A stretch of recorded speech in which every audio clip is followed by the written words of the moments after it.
muriatic acid and dissolve the bodies. Dude, you're talking about like Breaking Bad stuff right now. This is before Breaking Bad. I wanted to ask you how dangerous these individuals are and how they're just roaming around the United States free and just kind of clear of any wrongdoing.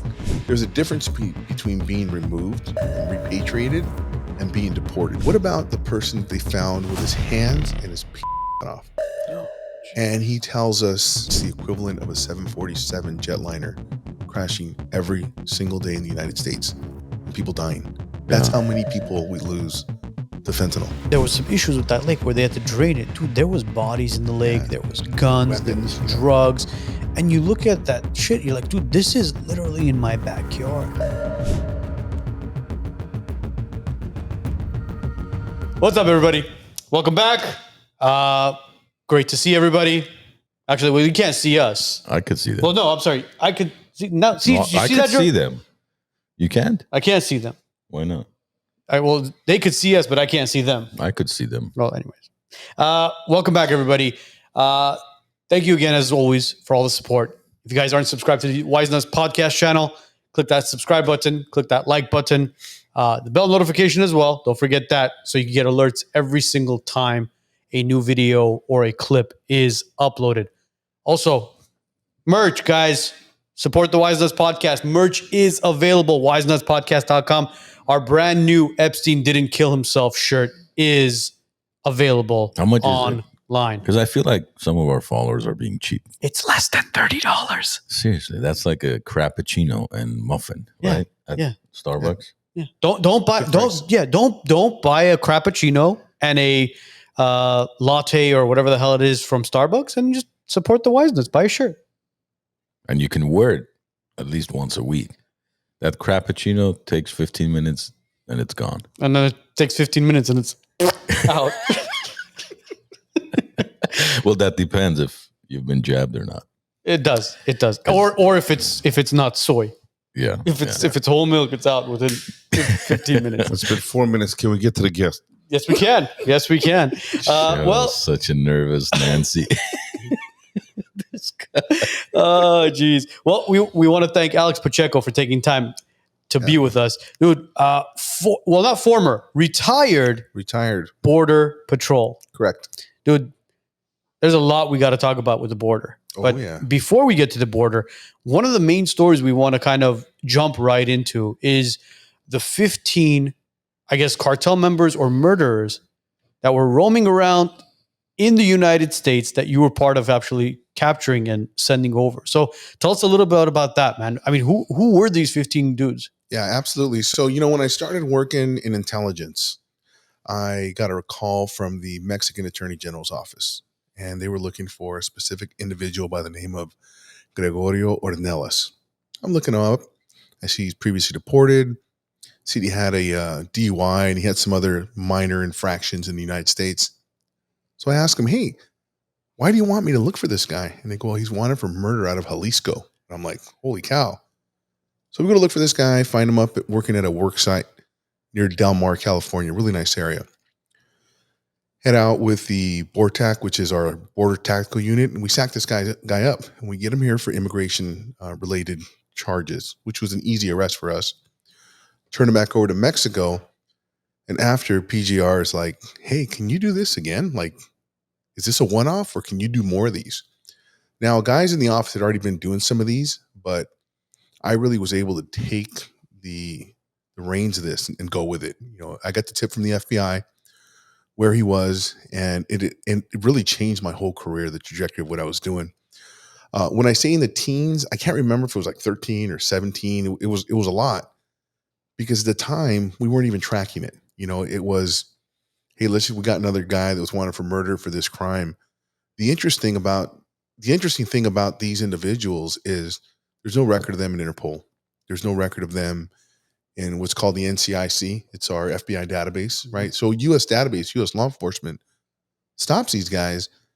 There's no record of them having any charges in Mexico for murder, rape, whatever the case may be. We were out there sacking them up, and most of the guys that we found were because U.S. law enforcement were doing a good job of field interviews. So to my brothers out there and sisters in law enforcement, when you do your stops and you do a good FI, it helps cases sometimes way, way down the road. So it's a big thing, to do a good field interview.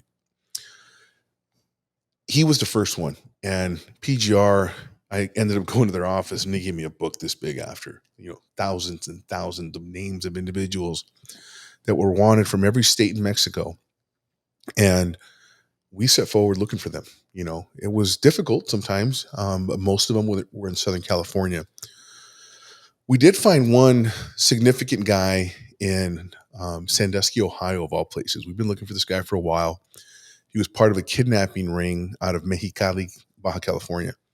He'd killed a state officer, and he had been involved very heavily with a group of Sinaloa cartel guys called Los Garibais. The guy's last name was Garbay, and that's where they got the name from. Anywho, we tracked this guy down. He'd been living in Sandusky, Ohio for almost a decade, and we were able to find him.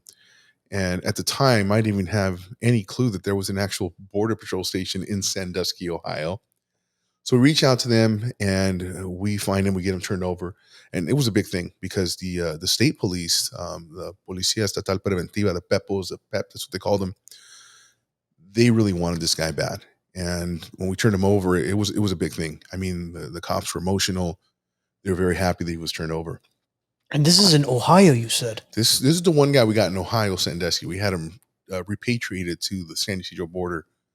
That's so fascinating that there's a border patrol in Ohio where it's kind of like in the Midwest. In the Midwest, right? They're all over. Wow. Yeah. And see, I wanted to ask you how dangerous these individuals are and how they're just roaming around the United States free and just kind of clear of any wrongdoing. You want to talk about dangerous. The last guy I got was a former TJ police officer named Juan Diego Alcaraz. We found him in Southgate, California. He'd been living here approximately 10 years. He was wanted for murder, multiple kidnappings, and for escorting bodies to somebody called El Pozolero. Pozolero was an individual who would, pozole is a Mexican soup, right?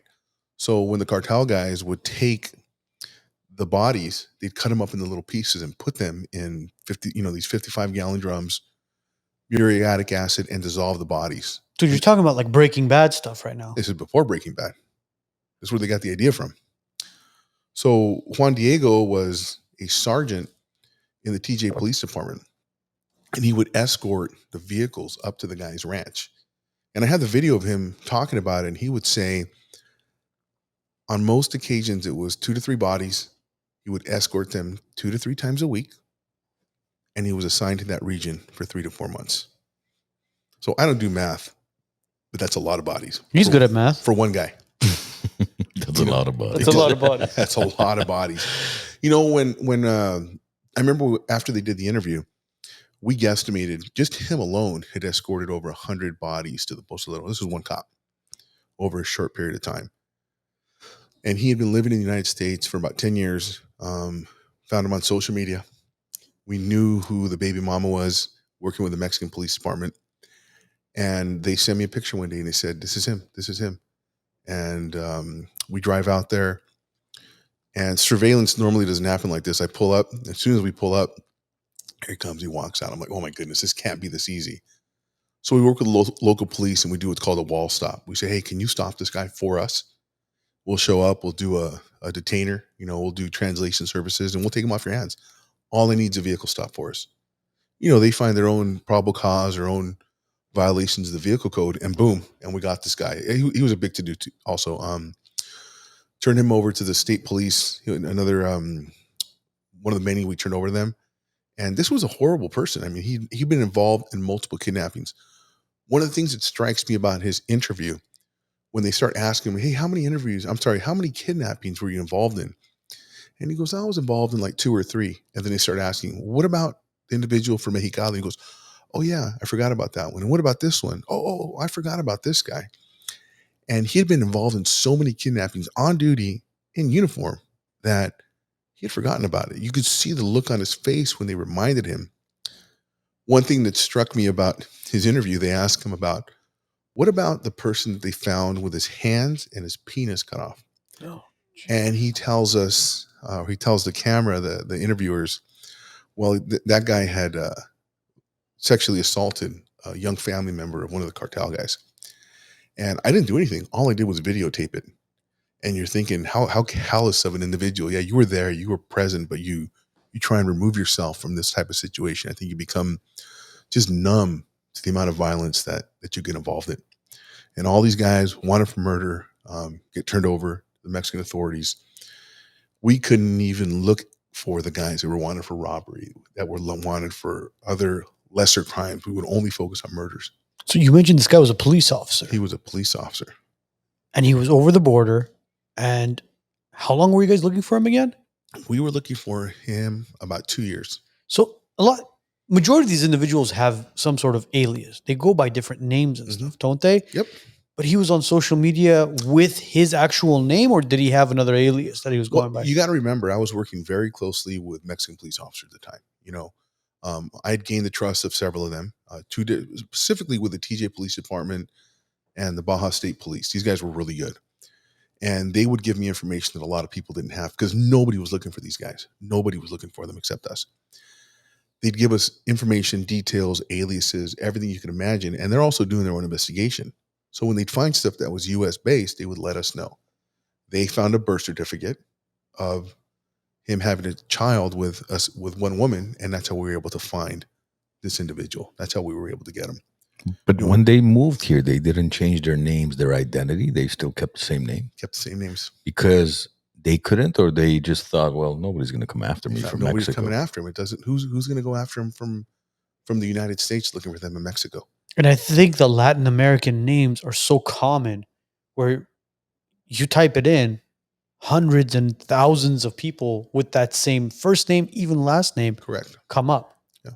I mean, you type in Alex's name, Alex Pacheco, and you'll see obviously him, but then you'll see a bunch of other people come up. In fact, I think there was an animal rights activist named Alex Pacheco as well. There is one, yeah. Yeah, he came up as well.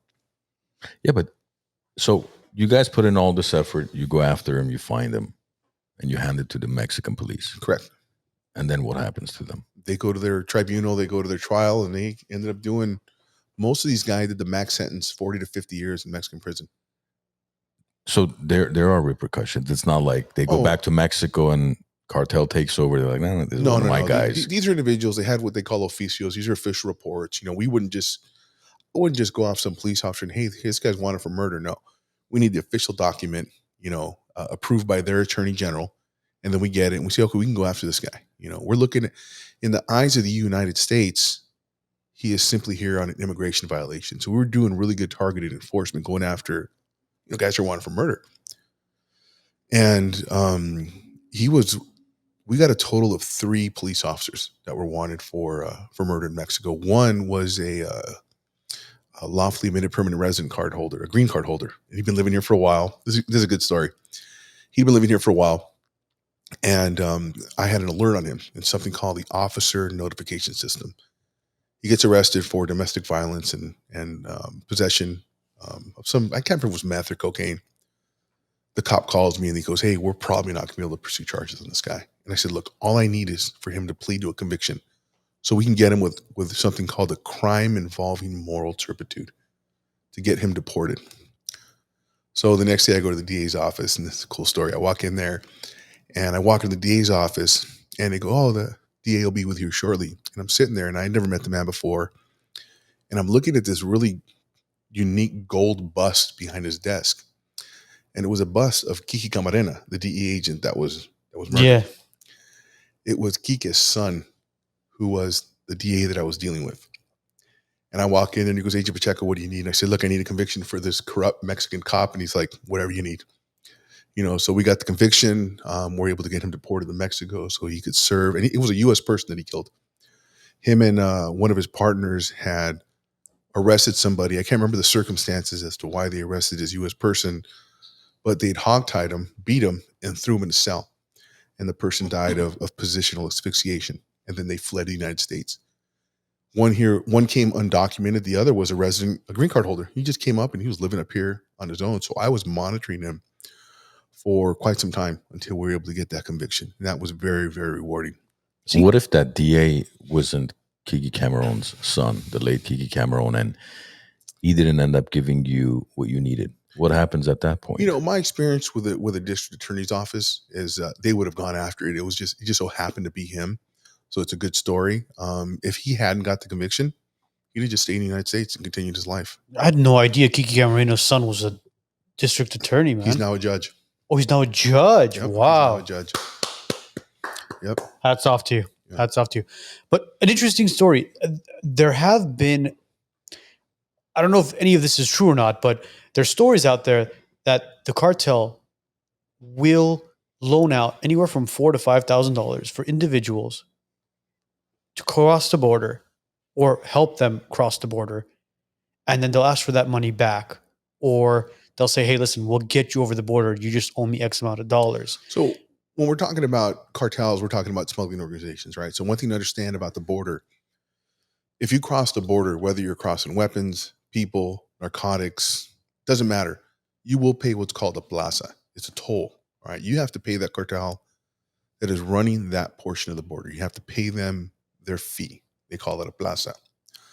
So smuggling organizations, specifically alien smuggling organizations that work, and I can talk specifically about San Diego sector, is they have to pay a plaza and they'll have a set fee. It's much higher than $4,000 or $5,000 now. I think it's $10,000 to $15,000 per person, right?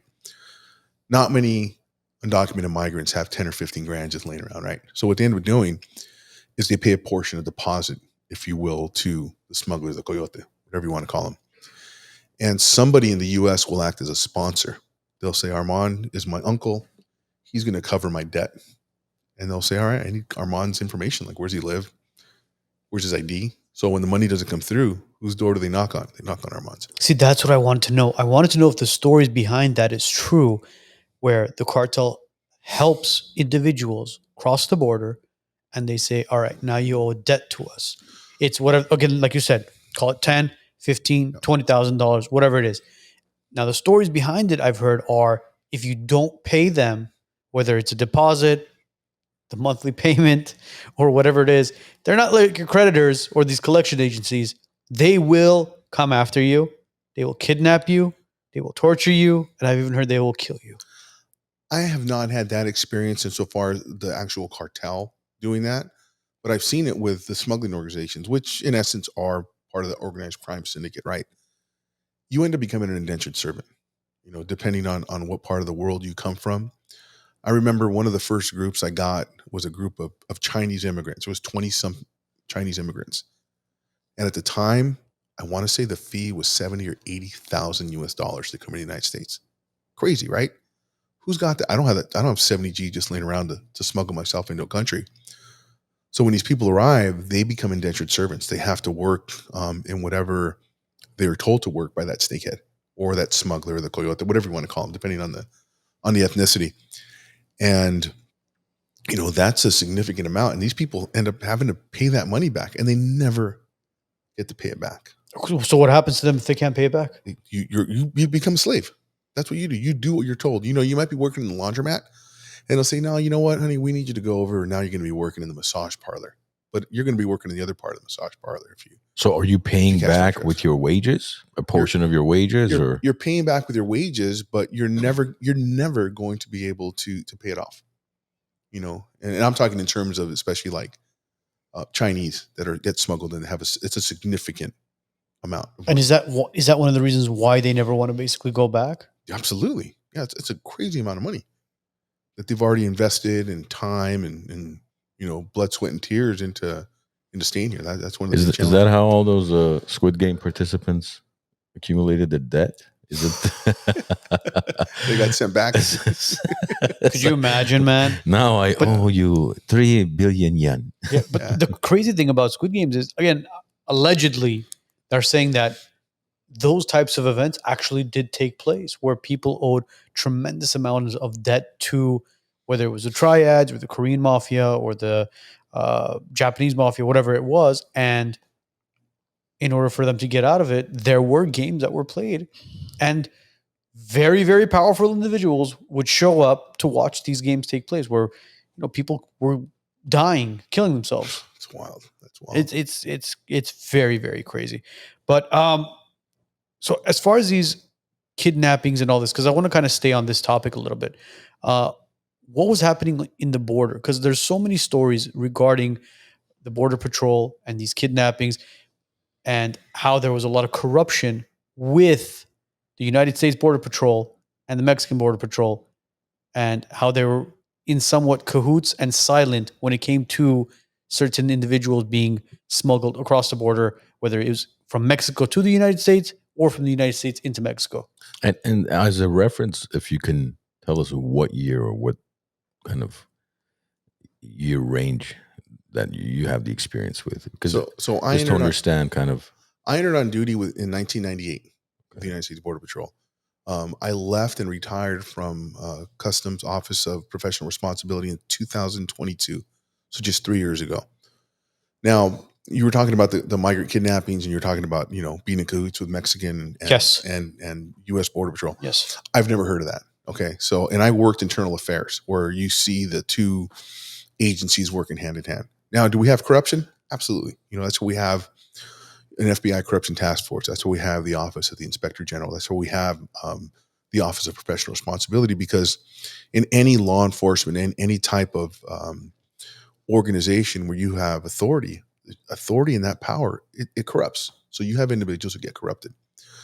But insofar as working directly with that Mexican law enforcement, and that's it, I haven't seen it. Now, one thing that we see on the border in terms of kidnapping is migrant kidnapping, and it's horrific. It's horrific. There was a period of time, 2006, where there was a migrant kidnapping crew operating south in Campo, California.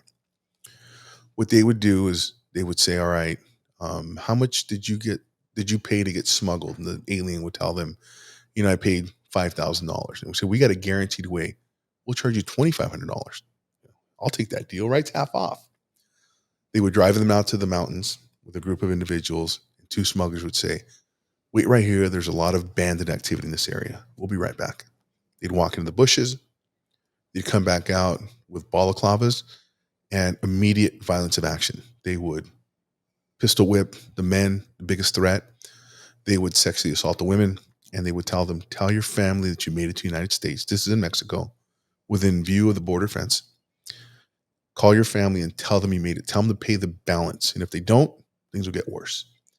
Now, this crew finally evolved into murder, where there was a report of one of the guys sodomizing one of the migrants with chaparral, the brush out there. Guy ended up bleeding out and dying. Multiple reports of murder that from eyewitness accounts, and there was one female who I remember in the interview with her. It was really traumatic. It still kind of haunts me to this day. She talks about being sodomized within feet of where her 9-year-old son was by a specific smuggler. And, what ends up happening afterwards is the smuggling group collects their money and they say, "There's the border fence, walk until you run into the Border Patrol." Border Patrol arrests them, they tell them the story. Where did the crime happen? The crime occurred in Mexico. The detainees are in the United States. So now we have to do a true cross-border investigation. And it's very, very challenging because you don't always know who you're working with in the Mexican. There's a lot of corruption, right? A lot of corruption. But there's also a lot of very good police officers in Mexico that I've worked with, guys that I've gained trust. It's just they're in a really difficult situation. In the United States, being a police officer, being a federal agent, we have a different culture, right? And it's a position of honor. We have our issues like everybody else because of the power. But in Mexico, underpaid. At the time when I was working, the average police officer in Tijuana was making between $500 and $650 a month. Okay, one of the most violent cities in the world. Tijuana has been the most violent city in the world, or at least the top 5 for at least a decade. It's horrific, right? Lack of training. All right, they have no regular training outside the academy. Lack of culture, insofar as a culture of honor, accountability, and internal affairs doesn't really exist. They have nowhere to go. When we talked about the Mexican cop that I arrested that was taking bodies to the Pozolero, he talks about that. He talked about the slippery slope, where for months he kept telling the cartel, "I don't want the money. I don't want the money. I'm good." Finally, they showed up and said, "Look, you have your option. You've probably heard this term before, plata o plomo. Plata is silver, plomo is lead. So you have your option. Do you want the silver in my pocket or the lead in my gun? Take your pick." because you're not going to get the one you want, right? So you got to figure out which one you want. And he said, no, I'm going to take the money. I don't want to get killed. And that started him on a slippery slope of kidnapping, of murder, of taking bodies to the cartels, and ultimately getting returned back to Mexico to face his crimes. So what would you do in a situation like that? I mean, you've been a federal agent, and if, say, you were in his position, if I'm on the Mexican side, you're on the Mexican side and you're approached by the cartel and they give you the silver or the was the Lead. the lead. Silver, lead, plata, Yeah. ploma. I'm going to tell you, one thing that Mexico really needs is they need Mexican heroes. They really need individuals. When you talk to the Mexican youth about who are their heroes, they'll talk about, oh, I want to be a sicario, I want to be a drug smuggler, the glorification through these narco corridos. I know everybody in the Sinaloa cartel. We could sit here as a group and you could probably name more cartel members, Chapo Guzman, Miles Zamada, all these guys, but how many Mexican heroes can you name? Very few, if any, right? And I'm getting to a point here. I'm not going to mention his name because he's still working, but there's a police officer that I worked with in Tijuana, one of the most honest men I've met. And they've tried to assassinate him 3 times as a result of his honesty. I'd like to think I'd have the courage that he had to be honest and not take the money. He's not the only one that this has happened to. A individual I knew very well was working, used to do a lot of contract work for the embassy. Now, in this case, he was working for a private company, wasn't working with the embassy. He was in Guadalajara not too long ago. He's also a former police officer. And he was murdered after providing a training to Mexican law enforcement how to combat the cartels in Guadalajara. He goes to taco stand after, and they riddled his body with bullets because he was trying to help build that culture, train individuals, and share his knowledge. So the answer, Arman, man, I want to say that I would be as honest as I am here, but it's challenging because you don't know who you can trust. I'm not getting paid anything. The pension is very nominal. You got to work, I want to say 35 years to collect a pension. And It's not just about the money. I mean, look at it this way. Just recently in Colombia, somebody was going to run for office. What happened? Found dead. Yeah. How many times have we heard this story in Mexico? Oh. People running for attorney general, a judge position, or political position like president, right? And all of a sudden they're taken out. So how would anybody even have the courage or the ambition to be like, you know what, I'm going to run for office, or I'm going to become that hero of an officer to make a difference when, they're going to take you out. So I find it even hard to believe that they try to take that other police officer, assassinate him 3 times, but they were not successful. They were not successful. Yeah. It's not that difficult, at least for them, to assassinate a police officer or anybody for that matter. No, not at all. Luckily, he had good bodyguards. The other time he was in an armored vehicle. That's his story to tell. And we'll get him on here. He's an interesting character. He speaks perfect English. But it's I don't know how a police officer does it. I think a lot of it is, I look at Mexico right now like Gangland Chicago when Capone was running the show, right? What do we traditionally have in Gangland Chicago, right? You had corrupt politicians, corrupt police officers, and the superstar in Chicago was Al Capone. Everybody wanted to be around him. And that's what you see a lot in Mexico, the cartel, the fame, la fama. I want to be around these people because it's sexy, right? It's exciting. They got money, but you don't see the dark side of it. That's where I was going to go with this. When you look at certain areas and it's dominated by poverty, what they look at is who's on the news and what are they talking about them. So when you see cartel members, mafia members, gang members, and they're constantly on the news and they're constantly being spoken about, it's like smuggled X amount of dollars, made this much money killing this person. And then these individuals, especially these kids, they're living in poverty, seeing how their parents are struggling day by day, trying to put food on the table. But you have cartel and mafia members making millions of dollars. Millions of dollars. And they go, you know what? That's what I want to do. I want to do that so I could put food on the table for mom and dad, but they don't know any better. And what do these mafia members and these cartel members want? They want the young guns. They want these young kids who don't know any better to come in there and get brainwashed. And But all you got to do these days is watch a movie on Netflix or YouTube or whatever they have access to. It's not like the information is not out there. Maybe 40, 50 years ago, 30 years ago, it was difficult. But today, any kid, and I agree with you, it's the kids in poverty areas that are more prone to this. But I don't think they don't know what the end result is. I think they know, but they just don't think it's going to happen to them. yeah, they take a gamble. They take a risk. There's no way anybody. There's not a single mafia boss or a cartel boss that lives into their senior ages. Most of them are taken out or in prison after 50 or 60 max. Nobody outlives their 50s and 60s because it's impossible. Somebody's going to take you out. And even when you're running the show, you're bouncing from house to house to house. It has to be an incredibly stressful life, but that's all these kids have to look up to. I talked earlier about we need Mexican heroes. They need that Elliot Ness to step up and say, you know what, it's time to just wipe it clean. Now, I've seen a recent shift in the last 8 months, not necessarily just because of this current administration, but with the new president, with Claudia Sheinbaum. You know, if you follow the cartel news from Mexico, how many cartel members have been turned over to the United States in the last 6 months? I think it's over 50 right now, and significant players. When I saw that Miles Zambada was turned over, he was one of the main Sinaloa guys. I thought he would die in the mountains, and they got him and they turned him over. That to me sends a message, because the cartel members do not want to be incarcerated in the United States. You're not going to pay your way out. You're not going to break out of prison. Not in the United. You're going to be in Supermax.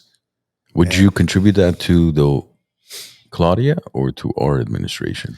I think it's a joint service. I think where it's going to be the influence of the administration on them and her administration, but it's also showing the will that they're willing to do it.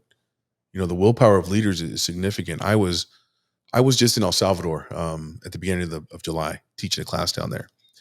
El Salvador, their president Bukele took over, and El Salvador was one of the most violent countries in all of Latin America, right? Murder capital of the Latin America for the longest time. It's now one of the safest countries. Yes. MS-13, 18th Street ran the show. I went there, and it is so unbelievably safe. People are walking around.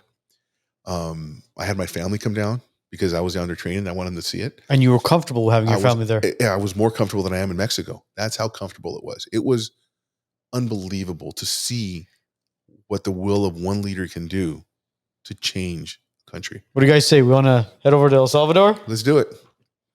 Why not? We can interview them. Yeah. I would love to see those jails, because I've seen those jails online on YouTube. You guys have seen those, right? Yeah. It's like double deck or triple decker bunk beds, and they put all the gang members. Doesn't matter if you're MS-13 or whatever gang member you're all in one cell or multiple cells together, and it's like, hey, you know what? Get along. It's time for you all to get along. I was talking to one of the cops, like, how'd you get it done? You know, they're like, this was like an insurgency where they had overran major parts of the city. And he said, we were surround, for example, East Glendale. We'd surround the whole city, 10,000 officers, police officers, and military, block off all routes. And we would go door to door, knocking on doors. And if you were a gang member or you had the gang tattoos, you went with us. And, you know, that's a tough thing to do, going door to door. It's very, very, very dangerous. But how do you segregate them from their rankings? Because all gang members have rankings. That I don't know, because it's not my expertise in how they did it. But I do know that now you have 4 or 5 million Salvadorans that can walk around at night. The country's growing. You're starting to see tourism. One thing that struck me when I was down there, the biggest building in the skyline that I saw was a big Google tower. So Google's investing down there. Yeah. You know, that tells me that the country's really turning the corner. Bitcoin machines everywhere, because he invested heavily in Bitcoin. He invested, I think, half the GDP in Bitcoin, and he made a good bet. I think it was 17.5 when he bought it. Yeah. It's a little bit more than that right now, right? And one of the fascinating interviews that I saw with him was they would ask him, when you began this, let's call it an insurrection. Absolutely. When you began this, what were you thinking? He said, I put all my trust in God. Yeah. And for an individual to be able to trust his police task force, his border patrol, and his army, who you're like rolling the dice, not knowing if they're corrupt or not, Mm-hmm. to be like, all right, this is what we're doing. We're going after all these guys and succeed. Dude, I mean, shit, go buy a lottery ticket. I mean, are we not experiencing something similar to that in the U.S.? Yeah, absolutely, we are. Absolutely, we are. We're seeing it with, and I think I know where you're going with this, with the immigration enforcement that they're doing throughout the country. Correct? Yeah, not only immigration, but also like you're seeing a lot of different videos from parts of the country, like DC, where they're like people are actually feeling safe to go out, Mhm. to go out and be out with their families at night. And then you've got other groups of people from, let's say, Chicago, um, asking for Trump to send National Guard to their area to be able to clean out their city and help their city be able to, go back to their, go back to safety so that people can actually come out at nights and not get shot at. Correct. But the unfortunate thing is you've got somebody like a Gavin Newsom here in California who's trying to sue the Trump administration for bringing the National Guard here as protection because it's making him look bad. They don't care about the safety of the people. No, they don't care about it at all. Their concern is numbers. What are my poll numbers showing? But we are experiencing that here, whether people want to admit it or not. That's very true. It has become safer now. And where is all this crime really exploding? It's in these sanctuary cities. Yeah. Where there was a lack of enforcement of all laws, not just immigration law. And it's not the police officers, it's the administrations that oversee them that don't want to allow them to enforce the law. I talk to cops all over. We're all very like-minded, have the same mission. They're out there trying to help people do the right thing. To serve and protect. To serve and protect. 95% of us have that mindset. We always have our bad apples and everything in every organization. But when you have the support of your leaders and your politicians, then that's when you can really go out and enforce the law, like you talked about in DC. Yeah. I've been to DC. I was there for the election, doing media security for some of the news crews out there. And they were like, don't go to this specific area. I can't remember the name of the areas, but like this area is crime ridden. And we got close and you hear the gunshots. Pop, pop, pop. Really? Yeah, it was wild. I couldn't believe it. Don't cross the river because you'll hear the gunshots. And we're over there filming and you can hear it. Yeah, DC is wild. Southside Chicago, it's wild. Yeah. Some of the things that you hear, you're like, it's straight up out of a movie, but it's real life. And you don't even know the actual body counts because all these gangs and I guess immigration gangs that take place as well, but not immigration gangs, but these illegal immigrants that come over, none of these people are documented. Mm-hmm. So if one of them goes missing, yeah. who are they really looking for? Who are they there to identify? Yep. It's crazy. It's literally a movie. Have you been involved in a car accident? Don't face the aftermath alone. Arman Grigorian is your personal injury attorney who specializes in car accidents. He'll fight for compensation that you deserve. Call Arman Grigorian now at 818-404-0333. That's 818-404-0333. Our insurance company is giving you the runaround. Stop stressing and start winning. Public Assist goes toe-to-toe with the insurance companies so you can get paid every single dollar that you deserve. Fire damage, water damage, storm damage. Has a tree gone through your house? Public Assist has your back. Don't wait. Call them today. 818-242-0998. 818-242-0998. Well, you were talking about the unidentified, how many bodies, they categorize the murders in Mexico, the bodies we found, the ones that have been disappeared, the ones that were turned into pozole, the ones that were buried. They're discovering what they call these narcofosas, these mass graves all over Mexico, all the time. When I first heard of these mass graves, I'd go back to the, was it Slobodan Milosevic when they were discovering those first mass graves in Eastern Europe? Yes. And now they're all over Mexico, which is right, it's our neighbor. right Yeah. down the street. See, a couple of years ago, just right here in LA, MacArthur Park, they have that massive man-made Yes. lake. When there was some issues with that lake where they had to drain it, dude, there was bodies in the lake, Yeah. there was guns, there Weapons, was drugs. And you look at that shit, you're like, dude, this is literally in my backyard. Yeah. Could you imagine if it was in another city where law and order was not as strict as it, well, there was law and order, but it wasn't as strict as it should be. But somewhere where law and order ceases to exist, where it's run by the mafia, where it's run by cartels, where it's run by the corrupt. I mean, you'd go missing and be like, well, that person never existed. Yeah. You're on the verge of a failed state when you don't have It's a purge. good law enforcement. It's a purge, man. And it's not even, see, if they wanted to clean it up, I think it would take them 6 to 8 weeks to clean up any state, any county they wanted to.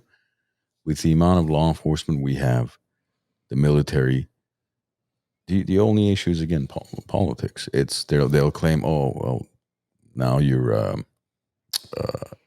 administering martial law, you're taking away people's rights, you're knocking on people's doors. Yeah, but how else are we going to get them? Are we just going to put out a like a tent, like a gun buyback program, and say, listen, if you're a gangster, you're a committed felon, whatever, please, we need you to register here. We're going to be taking you in. We'll give you free dozen donuts. And no, you got to do what Mayor de Blasio did. Give him burger and fries. oh, burger, that I forgot that's what works. Not a dozen yeah, donuts. man, burger and fries.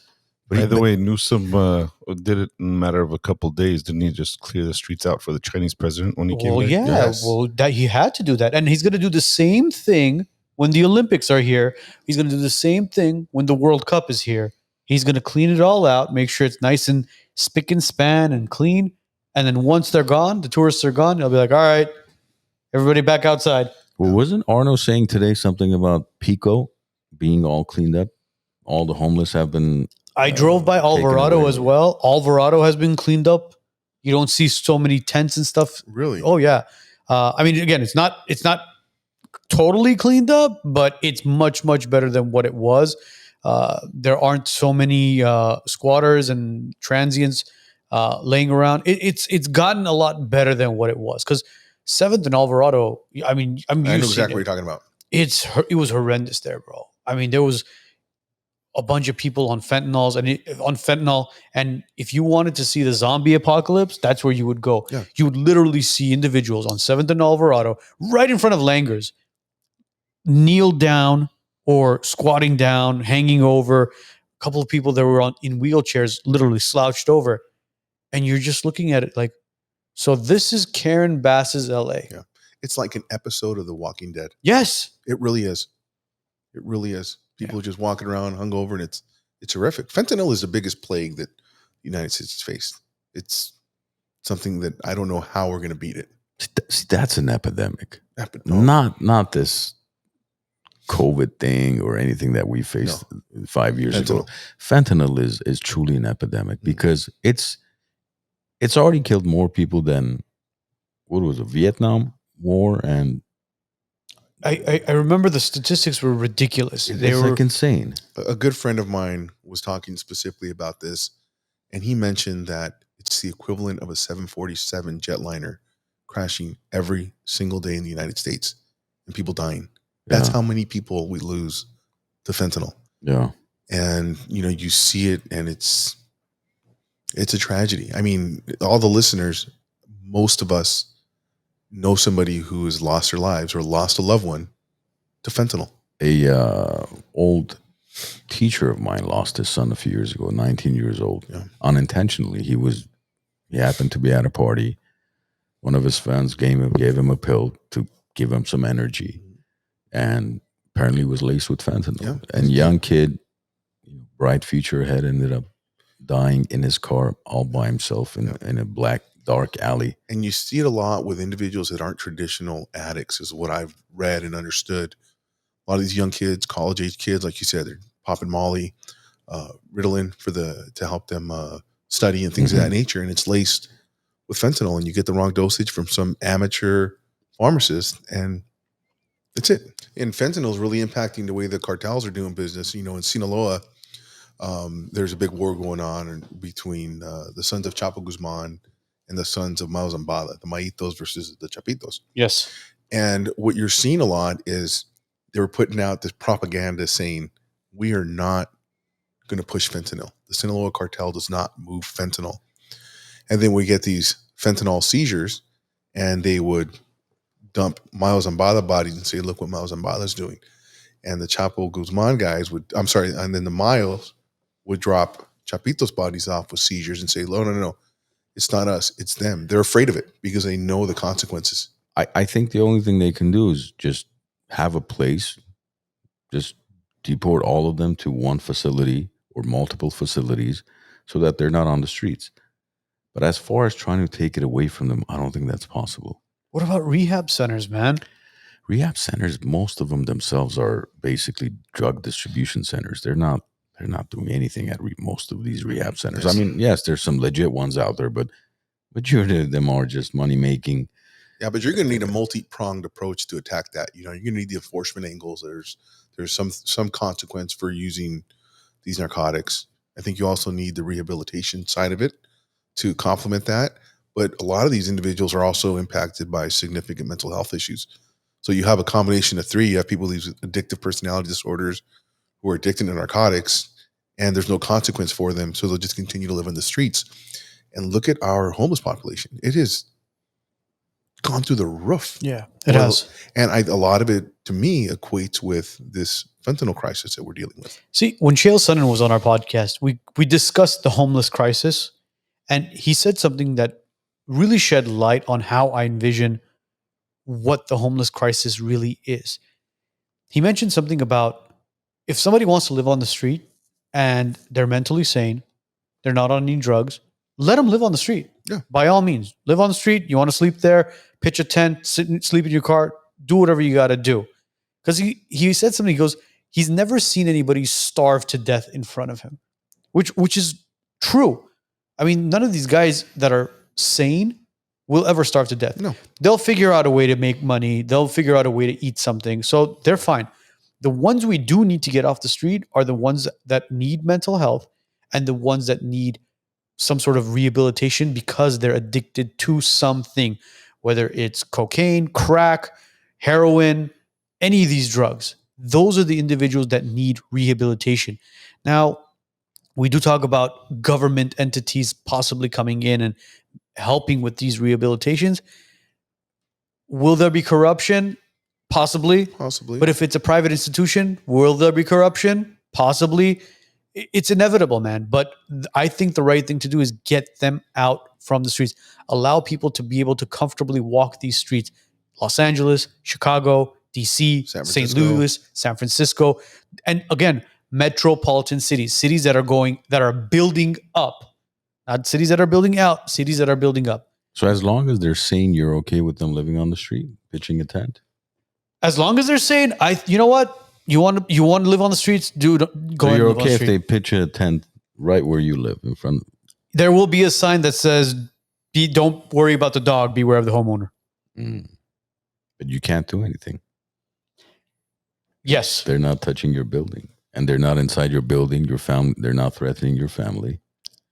Your sign doesn't mean anything. I know, man. It's you know what I look at it? Residential areas, no. You want to go live downtown LA or you want to go live in a specific trailer park or tent park or whatever it is, by all means, go ahead and do it.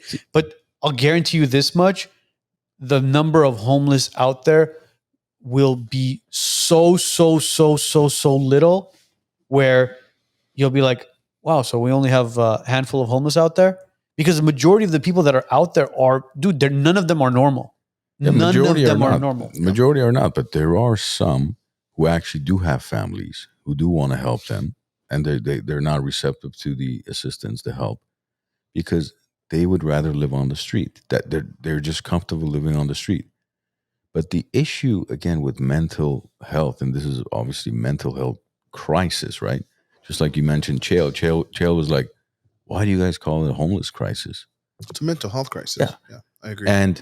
But the issue with mental health is, even if we have the facilities, let's say, which to build these facilities shouldn't cost that much. I mean, you need a big building like a prison with bunk beds and so on and so forth. You don't need a 5-star resort.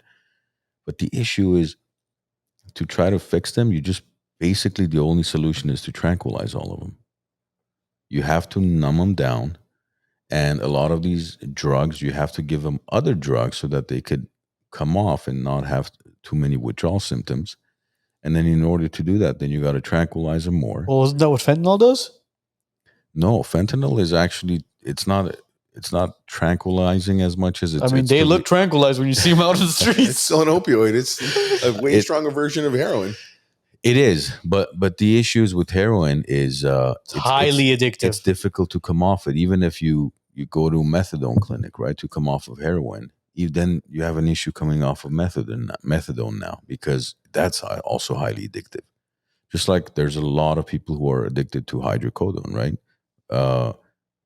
It's because, let's say, some of them go through surgery and they have to be on hydrocodone for a couple of weeks, and all of a sudden they're addicted to it. But then to get them off is the challenge, because only way to do it is either more drugs that have a similar effect and then you try to taper them off, or you got to tranquilize the hell out of them. And at that point, you just have a bunch of zombies in a mental institution sleeping all day long. And that's going to raise a lot of red flags for the community. Well, what are you guys really doing to these people? So then what do you do? What's the resolution? Because see, going back to what I was saying about allowing these people to live on the streets, I promise you this, man. The ones that are wanting to live on the street or have no choice to live on the street are the ones that are struggling with the cost of living. So if you're able to actually help those people get some sort of housing, and it's going to be a very, very small margin of people. It's not going to be a lot. But the ones that actually are on drugs and stuff, if you get those off the street, I'm telling you, man, the streets will clean up. There won't be any littering. There won't be any loitering. There won't be needles and trash all over the place. It's going to clean up the city in a way where you see a guy who's struggling, where he's looking for a job. Hell, somebody might come over and be like, hey, bro, you need a job? And if he's mentally sane and he's not a druggie, he's going to be willing to work. I promise you, man. What if the fentanyl is part of the plan Of course it is. to wipe out? Maybe these politicians are hoping that these people will be on. Bro, don't they get, who was it that was on the show with us that they said that the federal government pays the states, the cities, and the counties for the quote unquote homeless crisis. So the more homeless you have, the more money you get from the federal government. Well, everything is based on numbers. The higher, even when there's a natural disaster, right? The more you can inflate the numbers, the larger federal assistance you're going to get as a state. Like you said, larger homeless numbers, the larger drug addict numbers. Whatever the number is, the higher it is, the larger amount of federal assistance you're going to get. And that kind of goes back to answer Arnold's question earlier. He was talking about, where do we get these stats? Why are all these stats different? Why do they vary so much? Because funding comes with it sometimes. It does, but the unfortunate thing is, for example, if you look at California, I mean, they're claiming they've kind of misused $25 billion of funds that were to be allocated towards this whole homeless crisis, mental illness issue. $25 billion is a lot of money. You could fix a lot of problems with $25 billion. Oh, yeah. But yet they have no idea where that money is. I even remember reading an article, what was it, about a year or so ago, how this nonprofit received, don't quote me on the number, was it $250 or $350 million from the government to try to open some type of like a homeless facility. But because of all the red tape they had to go through, they said, you know what, take this money back. We don't want to deal with this. Just take this 350 mil or whatever, 250, whatever that number was. Take it back. Too much bureaucracy. Too much bureaucracy. Because sometimes I think about it, I'm like, okay, we have all this land in California, right? You drive through the desert between here and Barstow and Vegas. I mean, you've got, I don't know how many millions of acres of land. What are you going to do? Build on it? Build, for example, some of these facilities, and you could even build some type of like manufacturing plants, within these facilities or next to it, where, okay, at some point when you're healthy enough, you can go work at the facility, make a living, and then you could have low-income housing. I mean, you can build a community all within a desert or somewhere where it's dirt cheap to buy land and to build. So you know what one of my buddies was saying? He was saying that something like an Amazon should step in and allow jobs for these individuals who are weaning off the drugs and getting actual mental help. Because if they're living in a facility, as you mentioned, like imagine this actually kind of plays hand in hand with what you're saying. Imagine driving through the desert, as you mentioned, and it is like a bar store or whatever it is, and there's acres and acres of land. You build a facility there where it provides housing and warehouses, and you give these people a job where there's affordable housing there, they get paid for the work, and they live in that 15-minute city. And it gives them some purpose. And and Amazon would save money because you don't have to pay them $22 an hour. Give them maybe the housing for free, or take a grant, build the housing, and pay them $7-8 an hour. Enough so that they feel like you said, that they have a purpose. You're going to save money as a corporation, which is what Amazon and all these guys love to do. And you're doing good for humanity. Bro, the left's heads will explode. They're going to be like, this is slavery. This is like corruption. Jeff Bezos is a Nazi. That's what's going to happen. I mean, him trying to help individuals, they're going to be like, this is corruption at its finest. Everything is corruption. That's the thing. It's inevitable, bro. You can't get away from it. No matter what you do, it'll be called. You know what? Screw it. Just let him. Just leave everything alone. Just let him OD. Let them live on the streets. Let them continue to vaccinate themselves underneath the 405 405 freeway. It is what it is. Just leave them alone. Are you looking for a place to kick back and celebrate? Well, the Glen Arden Club has got you covered. Upstairs, you got a private lounge with a cigar room. Downstairs, you got the Moose Den, where you can have cocktails and private events. Hey, are you even hungry? They got an outside pizzeria serving one of the best pizzas in town. If you're interested in becoming a member with the Glen Arden Club or booking an event, contact the Wisenuts. We'll connect you to the boys at the Glen Arden, and you could become a member here or host your next gathering. Alex, so let's really dive into what's going on in current events today. Okay. You have a new administration that came in, which during his campaign mentioned that I'm going to be doing one of the biggest deportations America has ever seen. I'm going to get rid of all the corruption, and I'm going to deport a bunch of people, gang members, out of the United States back to their countries. This was a campaign. This was part of his campaign. He mentioned it in his 2024 run.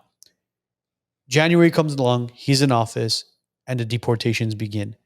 You have ICE in LA, you have ICE in Texas, Arizona, New Mexico, all over the border, going into cities and deporting people.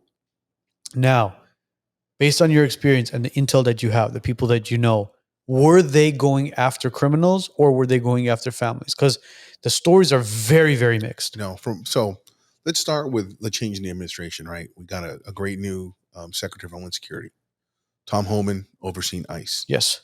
The Customs and Border Protection Commissioner, Rodney Scott. All three of these are fantastic leaders. They've really, really opened up the doors for all of DHS. We talk about ICE working in all these different cities. It's not just ICE, it's Border Patrol, it's Homeland Security investigations, all supporting this enforcement mission. So they've really allowed them to not necessarily do new things, just to enforce the laws that are already on the book. And they secured the border. In the previous administration, we had literally thousands of people crossing the border every single day in San Diego sector. When I talk to the agents that are working now on the border, it's less than 100 a day. That's nothing. It's a massive border in San Diego. And from what I understand, talking to the individuals that I know, it is truly targeted enforcement. They're not just going out looking for brown people, right? They have their dockets, they have targets and they're going to certain areas. Now, I think sometimes, like with some of the Home Depot raids and things like that, they may or may not have had information. I don't know, because they're not going to tell you exactly what they have, especially if there's an ongoing investigation. I know there was a a few months ago, raid in San Diego where they went to a restaurant, and a lot of the community was up in arms, and they arrested like more than half the staff. But we ended up finding out later it was part of a significant, large, ongoing investigation. Obviously, I can't get into the details about it, but I believe it's targeted enforcement, and that's what they're going after. Now, are there individuals get caught up? Absolutely. If I go to somebody's house as a police officer and I arrest a father for domestic violence and he's the only carekeeper, what happens to the children? Do they go to jail with the dad? Of course not. No. They get separated. They get separated, right? And the same thing happens sometimes with these immigration violations, right? A U.S. citizen child is not going to be separated from his parents unless he wants to go with them. So it's I believe all of the operations that they're doing are targeted enforcement. Because we talked about this a couple of weeks ago where we made a clip out of it. Mm-hmm. And I don't know if you saw it, but it was kind of like ICE is a federal agency. They know who they're going after. Yes. And it's exactly like Santa's list. Naughty or nice. Absolutely. So everybody was up in arms. They're like, well, this video didn't kind of age well, and you guys have no idea what you're talking about. But there, a lot of the individuals that are being arrested, when you're looking at it, no, the ones that are getting deported are the ones that actually have criminal records. Absolutely. Mind you, there are people being detained, meaning if you don't have your papers, Mm-hmm. you got some sort of criminal record, they'll detain you, they'll take you in, they'll question you. But if everything kind of clears out, if you have your legal documentation to be here, you're not going to be removed from the country. they will let you go. So absolutely, a lot of these videos that are out there of these people recording with their cell phones are being used not only by the media, but by social media as well, to make it look like Homeland Security, ICE, and the Border Patrol are the boogeyman. They're just arresting people and sending them over the border. What they're not talking about is these individuals being released after being questioned. Well, why isn't the administration talking about it? Because you could look at it, play devil's advocate, and say the only reason Trump's doing this is to show increased numbers. Oh, look, we deported 300,000 illegals and criminals, right? But the numbers, I don't even think they've reached what it was under the Obama administration. 3 million was under the Obama administration. It was significantly more. In fact, I was working under the Obama administration. I worked under 4 or 5 different administrations. And some of the greatest authorities we have and freedoms to go out and enforce immigration law was under that previous administration. Now, of course, it's much more open for Homeland Security under this current administration. And it'll continue to be like that until this term is over, depending on the next election cycle. But yeah, they're doing target enforcement. So, it's how we just don't go out and start randomly arresting people. So Tom Homan has stated, as of it's been roughly around 100 some days of the Trump administration in office. Mm-hmm. So as of 2025 June, only 139,000 people have been deported. That's a lot lower than I thought. So we're not talking about July, and we're not talking about August as well. So 139,000 people have been deported. According to Homeland Security, as of June of 2025, it's 207,000 people have been deported. Mm. So speaking to the agents at the San Diego border, what have they implemented where only 100 people are coming in versus, you said, thousands of people a day? Well, before they were allowing people to come in and claim amnesty, and it was wide open. They were just welcoming people with open arms. And a lot of the agents were assigned to these processing centers where they had to go and really conduct a humanitarian issue. Now the Border Patrol agents are allowed to go back and do enforcement operations. And that's what's really limited. They know there's going to be consequences if you enter the United States illegally, whether you're in the country, in the city, or if you're crossing the border. Now there's actual consequences. And it's just a matter of enforcing the laws around them. These aren't new laws. These laws have been around since the 20s, right? With the creation of what they called the Chinese Exclusion Act, when they created INS, right? 1924. So these aren't new laws. It just depends. There's an ebb and flow of the politics on whether or not you can enforce the laws. Yeah, when we were flying back into the United States, because we were in Mexico on vacation for a week in July, last year when we flew back into the States again from Cabo, entering the United States where TSA and stuff is, right? There was a zigzag line all the way back to God knows where. And we stood there with the kids, dude. Imagine with a 2-year-old and a 5-year-old. We stood in line and it was chaos. We were like, dude, when is it going to be our turn? When is there going to be our turn? Which then I asked Arman, I was like, dude, I need to get global entry. You need global entry. I need global entry because I don't want to go through this again. But you have a felony. They're not going to give you global entry. But then this year we went out, came back in, and I was like, oh God, I can't believe we're going to go through this again. I should have got global entry. And then as soon as we get into immigration, it's like crickets. Nobody's there. And there was a couple that was entering the country with us. They were on the same plane. They were like, oh, wow, honey, looks like we don't have to use our global entry today. Dude, we just went right to immigration, gave him the passports, and he took a look at it, looked at the kids, snapped the photo. And I was like, wait, before we go, I have a question for you. What's going on? Why aren't there any lines like last year? He kind of smirked and he was like, well, it's different administration. People are afraid to leave the country because they may not be able to come back. Yeah, I could see that. And I was like, really? I'm like, so it's been like this for a while? He goes, months.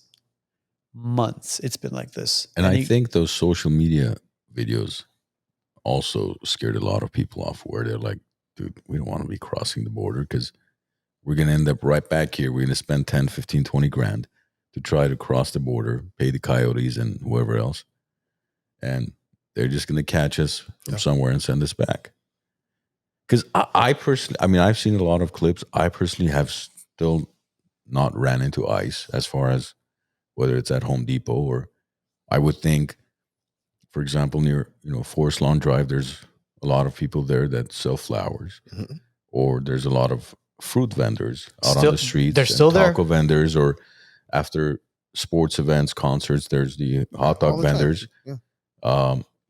I haven't seen any ICE there. So the individuals are still there. They're still selling the hot dogs. They're still selling the fruit. They're still selling the tacos. But, we always say that's what we truly respect about Hispanic people is that I have yet to see one homeless Hispanic that's ever asked me for money. I've seen them sell flowers, mangoes, any fruits you can think of, tacos, hot dogs, construction work, you name it, they'll do it. But I have never, I've been here for almost 40 years. I have never had one individual that's ever just held their hand to me so I can give them some change. I have never come across one. That's because our Latin brothers and sisters are not lazy. Yeah. It's ingrained in our culture to work since we're young. They are the hardest working people in the country, bro. Absolutely. Yeah, like you'll see white guy, 25-year-old, while you're driving out of Walmart or Costco. Dude, you're 25 years old. You look stronger than most people your age. Why don't you go pick up a shovel or do something? Yeah. See, with the Latin community, it's especially when it comes to construction. If you need help and you say, "Hey, Jose, I need help with a project, but I need X amount of guys," boom, dude, he'll be like, "No problem.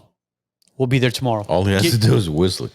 Yeah, he says, people show up. He says, he'll say, "Give me a time," and they'll show up, ready to work, man, ready to work. Whereas, he's, as you mentioned, you'll see the white guy on the corner of Glen Oaks and whatever it is with his sign saying, "Need money for food," or blah blah blah blah blah, or help the homeless. It's like, dude, you're young enough to get a job. Give me a break. And I've over the years I've approached some of these guys, and I'm like, "You need money for food?" Yeah. I said, I need help moving some boxes in my office. You mind coming out and helping me out, and I'll pay you for your time? No, no, no. I'd rather just wait here and Yeah, just collect wait for money somebody to give me money. because they don't want to work. That's just the reality of it. But and that's why I think a lot of people take offense to when they watch these videos, a father being snatched away, taken back to immigration jail or Mexico, because I think society here, community here in LA especially, understand that people coming across the border from Mexico, majority of them are hardworking family men and women who all they want to do is just have a better life for their kids, for their future, for their families. They're not here to commit crime. And that's what doesn't sit well with a lot of people. And I think the administration has to be more transparent about look guys, we've deported 139,000. Out of these, 138,000 had a criminal record. The other 1,000 that did not have been released already. And of course, it's not the administration's job to be that transparent, right? No, it is. Of course it is. Well, Yeah, but you not also necessarily. have Dude, to I mean, look what's happening. Sorry, Alex. No, go ahead. Look what's happening online and on the media. You have all these bullshit stories being portrayed as the victim card. No, be transparent so you could shut these people up, man. Yes, but it's become a social pressure versus, well, it's their responsibility to be that transparent. No, they don't. It's just because of social media. Like you said, Obama deported what, three plus million people. You never saw any negative news No, coverage. Yeah, but it can't be a double-edged sword, man. You can't ask them to be transparent on one thing, but not be transparent on another thing. If there's transparency involved, there has to be transparency on all ends, whether it's through our tax dollars, whether it's through our immigration laws, whether it's through anything. There has to be transparency so the people know what they voted for. That's what we talk about. We talk about having him, holding him accountable for certain things. All right, it's time to hold you accountable for the immigration. It's time to hold you accountable for foreign politics. It's time to hold you accountable for our tax dollars as well. If these videos are out there circulating, showing hundreds and thousands of people being detained, and I'm going to say detained, I'm not going to say arrested, be transparent as to who is being released and who is being deported. You brought up something about, if there's 140,000 people that are arrested and 139,000 of these have criminal record and they want some transparency. Something that a lot of people don't understand is the mere act of crossing the border is a violation of 1325. It's called entering without inspection. It's a misdemeanor. That's a crime right. in and of itself. And of course, if you're a previously deported aggravated felon or something and you re-enter the country, your mere presence in the United States is a felony. If you're deported and you've been convicted of a crime and you choose to re-enter, you stepping foot into the United States is that mere felony. That's all it is. But then there's a lot of those people that, for example, crossed the border illegally 20 years ago. They've been living here. They've been paying taxes. Yes. Yes. Is crossing the border illegal? Is it a felony? Yes. But have they committed a crime beyond that? As far as, no, if they've worked, they pay their taxes, they're law-abiding citizens. That's where I have an issue. Now, did that child, have the option to come or not? His parents likely brought him. But then we had that DACA under Obama, right? The DREAM Act, to benefit these kids who came in with their parents and had no idea. And for their entire lives, they think, I'm a United States citizen. And then they find out they're not. That's why they had that DACA enacted. In my humble opinion, I truly do think that individuals who enter the country, whether it's through asylum or illegally, and contribute to society, pay taxes, work their asses off, and don't commit crimes, should be able to take advantage of some sort of government entity or some sort of government project, because they are taxpayers at the end of the day, to be able to, I guess you would say, affordably gain citizenship, whether it's through a green card and then eventually go and become a citizen. Because they're taxpayers at the end of the day. They're going in there, they're working their asses off, they aren't committing crimes, and they're paying their taxes. Now, I'll say one thing I'll add on to this. When you talk about the asylum, the asylum is a process where they have legal documentation to be here and hopefully be able to attain some type of permanent legal status. But if somebody's entered illegally, that in and of itself is that crime. So we kind of need to differentiate, I think, on that. Okay. Right. Because so you're basically asking for like a how the courts have a public defendant, Something like for that. there to be an immigration attorney for the public who can't afford to hire their own private attorney. When migrants, undocumented migrants, are arrested, they're given a whole list of free legal services. Or are there? Yeah, it's Really? it's part of the process. You're here, you've been arrested for immigration violations, and you have no proof of legal residency. Here's your paperwork, sign here, and do you want to go see a judge? Yes. Here's a list of free legal services that you can reach out to. Alex, dude, let's say, for example, somebody does enter the country illegally. They work their asses off, and as I said, they pay their taxes, and they get caught. Are they deported right away, or is there like a process that they go through where they're questioned and they actually run a background check on these individuals to see, hey, you know what? Maybe these people aren't as bad as we think. I don't know the exact process now under this administration, but if somebody's here is arrested and they have no documentation, yeah, they're going to be removed from the country. There's a difference between being removed and repatriated and being deported. When you're deported, you go before an immigration judge, and it is a formal hearing. You say, I think I have a right to be in the United States. You plead your case, and that immigration judge makes that ultimate decision and says, no, you are being deported for X. The rest of the individuals that get removed are just removed under immigration for the immigration violation itself for being here undocumented. Yeah. There's no formal deportation, and there's a significant difference between that, because we talked about it earlier, where if somebody is deported and they're convicted of a crime here and they return, they're in violation of 1326, which is reentry after deportation, which is that felony. So there's a bit of a difference in there. I heard of a great idea that someone was actually giving online. What is it? So let's say you have the illegal aliens, and they just hunt down pedophiles, and then we'll just call it Alien versus Predator. Oh, goodness. And then they get citizenship.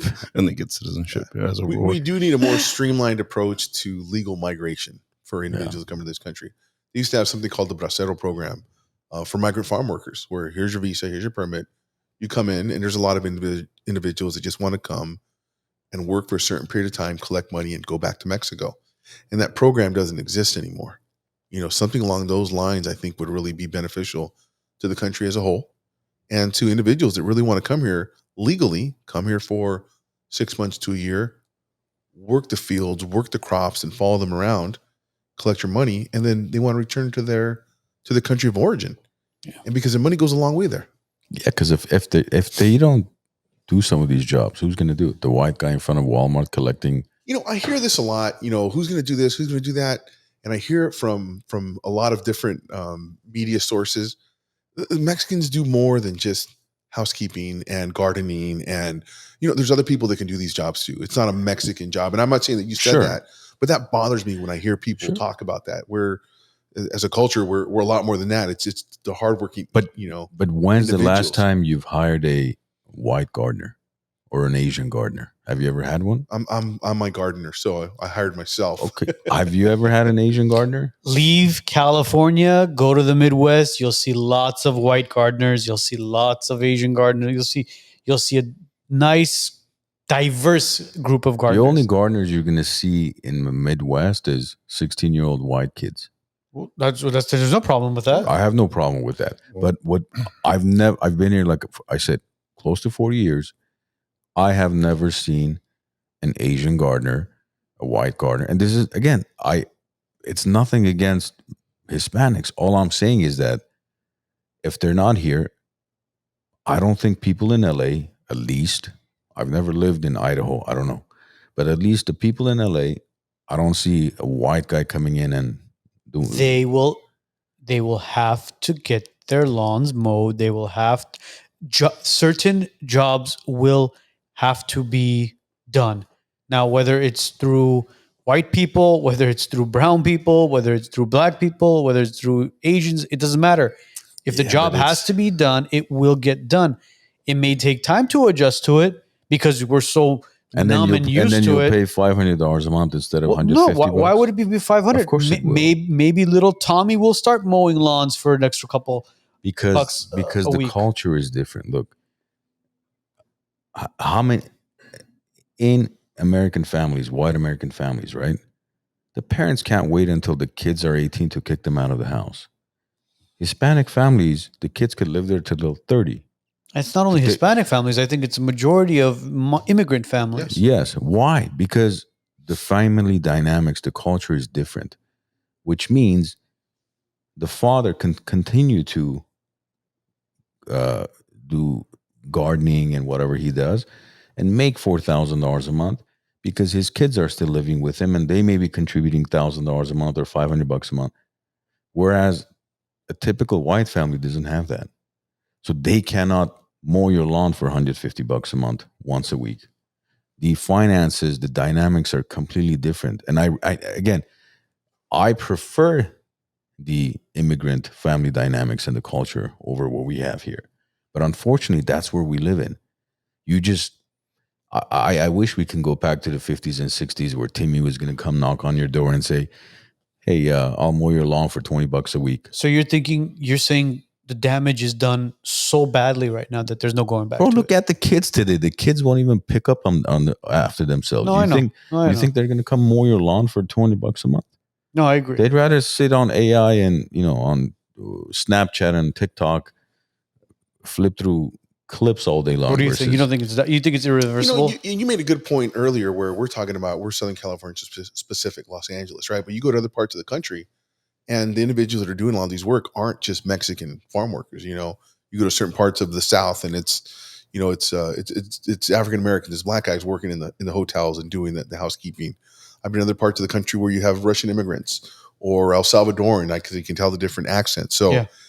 I think it just depends on the migrant that is in that region or whoever settled in that area, right? Mm-hmm. It all depends. It all depends. I guess we'll find out. I mean, I've been hearing from a lot of people in construction that they're having difficulty finding people now.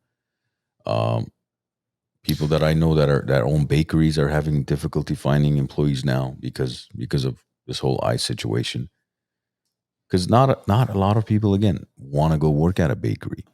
People that were born and raised here don't want to go work for $12 an hour at a bakery. Look, I think there's a fear tactic going on right now where, like I said, social media and the media have done a phenomenal job as far as scaring people, thinking that if you're an illegal, you're getting deported.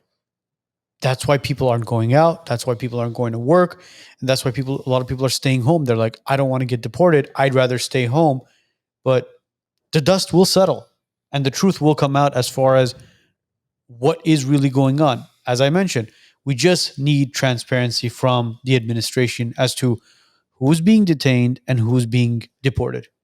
Imagine if this just came to mind, like if the government had a website, right? Whatever, transparency.gov. And you went on this website, because today they have websites, the government has a website where, for example, you can go click on any country in the world and you can see the amount of assistance we're sending to them. Mm-hmm. Every single country. I forget the name. Remember I texted it to you guys. I forgot what it was. Yeah, I remember what what you're talking about too.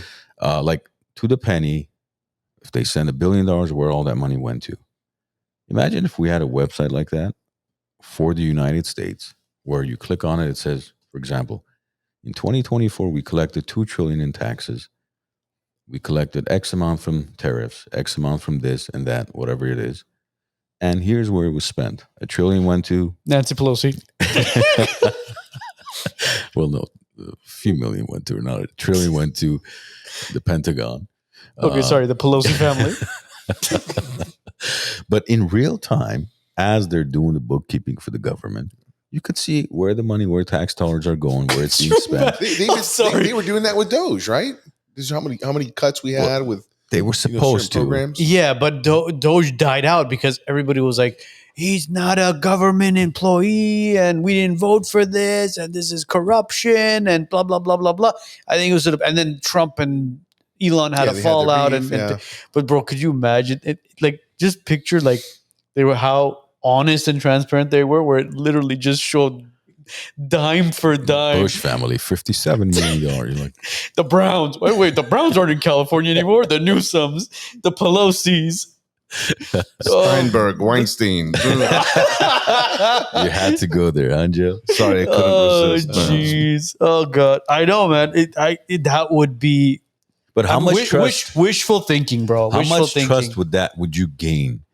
As far as like, wouldn't you trust the government more if you're like, oh, okay, I see where the money's going? I mean, we would You probably trust still any question entity it. more when you have that full transparency. Bro, you can't trust a local HOA. You want to trust the government? If I saw everything, I maybe would. Yeah, exactly. You can't even see shit with the HOAs. You think the government is gonna release how much money they're gonna be? Oh well, you know what? We're so honest with everybody that we're gonna release every single dime that we've spent, from the tariffs to everything. A man can dream, can't he? Yeah, wishful thinking. Jeez, you see, these guys are idea crushers. They'll just stomp on your idea like, forget about it. I'm just saying, bro. I'm just saying. But what do I know? Because nonprofits are technically like that. Yeah, those aren't corrupt either. Sorry, I'm on a roll today. So what's not corrupt in your eyes, in your opinion? The Cabrini HOA. The Cabrini HOA. The Cabrini HOA is like the Pentagon. Oh, jeez. Yeah. They just misplaced $3 trillion. Yeah. I don't know what happened to it. Yeah, all that's left is for them to blow up the rec room and then say, well, that's where all the files were. That's where the plane flew to. Oh, jeez. Anyways. Alex has no idea what the Cabrini HOA is. It's a big community right at the border of Burbank and Sun Valley. Sun Valley. Okay. Gotcha. How many? It's close to 900 townhomes. Oh, goodness. And there's so much corruption in that. What's the HOA per month? It's like just $600? $900. It's $900 now? $890. That's rent in some places, right? Yeah. So the HOA is that much. And what's happening right now is there's a massive audit going on and there's a lawsuit going on. And you can't get insurance in that community because the master policy's insurance is $10 million. And the insurance companies are turning around and saying, well, so you're telling me the master insurance for 900 units is $10 million. So if this entire place burns down, you're going to rebuild all of these for $10 million? No way. Not 900 units. So a lot of lenders and loan officers and brokerages are turning around and saying, oh, so you want a loan for $1 million or $800,000 or $700,000 for a townhouse with a $10 million master policy? There you go. And they flip them the bird. Jeez. Yeah, technically that HOA needs like $500 million worth of coverage. Easily, bro. Easily. Wow. Yeah. And then we talk about the government being transparent. Come on, bro. But to your point with the transparency, if you had something like that, it'd be fantastic. One thing I've seen with DHS, if you follow any of their social media, I don't know if you follow them on Instagram. I don't follow I don't follow it. I follow ICE. ICE, Border Patrol. Yeah, that we do. They have done a fantastic job with social media insofar as documenting individuals that they've arrested, what crimes, specifically what they were, the connections that they had to organized crime. They've done a really good job. Something that I'd never seen before with DHS insofar as having this positive social media campaign. Yeah. I was talking to my brother the other day and he was like, hey, did you see Bob got arrested? I'm like, by who? He goes, by ICE. He was taken in by ICE. I'm like, oh, really? He goes, yeah, man, it sucks. You know, he's a good guy and I don't know what they're going to do with him. I'm like, wait, isn't this the Bob that did a bunch of like fraud and all this stuff? He goes, yeah, he did. I'm like, well, that's why. I'm like, he's not a citizen? He goes, no. He never got his green card or anything. I'm like, bro, the guy's lived here for 30 plus years. He didn't get any of his paperwork done. He goes, no, he didn't. I'm like, he's gone. And he was defrauding people. Yeah, he's gone. So, but then the sad part of this is, I mean, look, it's sad, but it isn't sad because I feel bad for his family. I don't feel bad for him because he defrauded people. He screwed people over and he's going to get kicked out. But now I feel horrible for his wife and kids. Yeah. Because those kids are now going to, if they don't go with him, they're going to grow up fatherless. Yeah. Which is another, it goes into a completely different topic in its own. Yeah. That's a whole another podcast. Yeah, it's unfortunate. I mean, you would think you've lived here for all those years. You understand the consequences of eventually. See, that's what I don't understand about people who commit fraud or just don't follow laws in general is you really think you're going to get away with it. You can get away with it for 5 years, 10 years. For example, today, you can choose to file your taxes however you wish. You could show you had a $20,000 loss and get a refund. You'll get your check. Or you could show anything you want. Deduct all your expense, anything you want. The IRS will know about it. They don't. Until they decide, Alex's file. Let's take a look at it and let's audit it. And then you have to show them every single thing, justify, substantiate every expense, every dollar of income that you've earned. Is the IRS a government entity? No. Oh, interesting. But It's they could not, seize but- your assets, right? Oh, And your wages. They could seize your assets and your ass. What drives me nuts with the IRS is you file your taxes and they say, well, you didn't pay enough taxes. That means you knew at the beginning how much taxes I owe. Why don't you just tell me how much taxes I owe? Just take it out of my Just take it out. You know exactly how much I owe. Why do I have to file, right? That's $1 million question. It's a $1 million question. It's like, hey, Alex, we saw you filed your 2024 taxes. Yes, I did. It wasn't enough, Alex. Yeah. So how much do I owe you?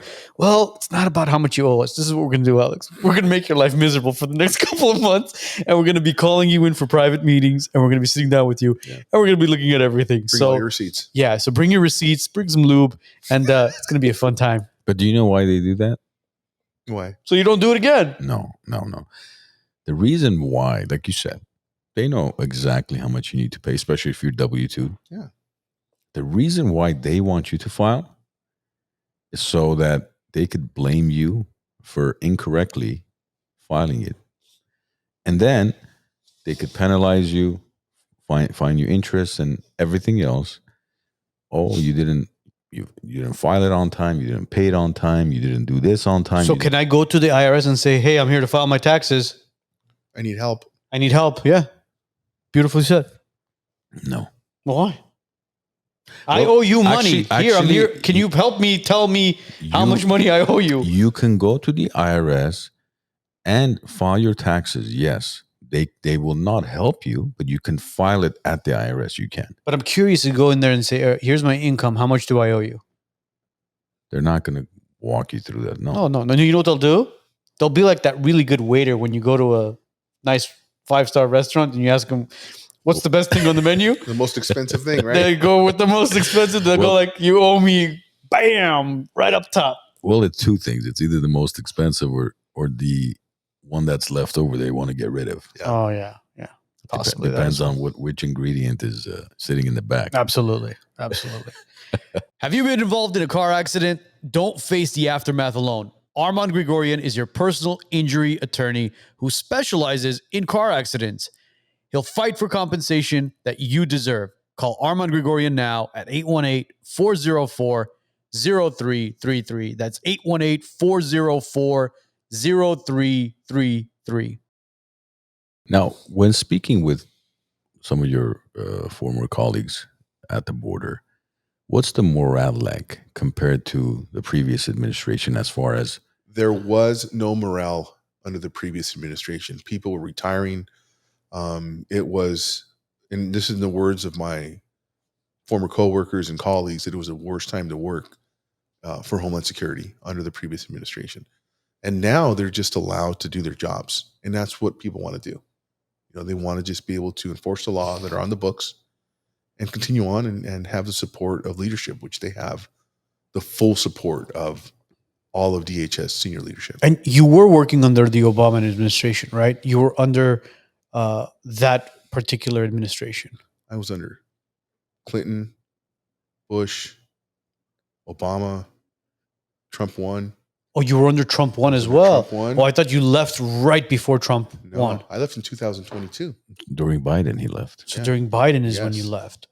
Yeah. And then, now we're in Trump 2. So which administration had the strictest border laws? The border laws never changed. They've been the same since INS was created. It just depends on the policy and what they want you to enforce. So let me reword my question. Which administration had the strictest border policies? Well, I think it's this current administration that has, and of course Trump 1 too. they were allowed to beef up the border, build a border wall, create additional infrastructure, more manpower to the border. So that in and of itself is not only is acts as deterrence, but now there's consequences for entering the country illegally. Now, during the Obama administration, there was so many pictures floating around that were beautifully hidden by that administration and the media about the cages, where Trump went in there and obviously asked Joe Biden, who built the cages, Joe? Who built the cages? What do we know about those cages? Were people being separated during the Obama administration as far as families? I did not work in the detention centers themselves.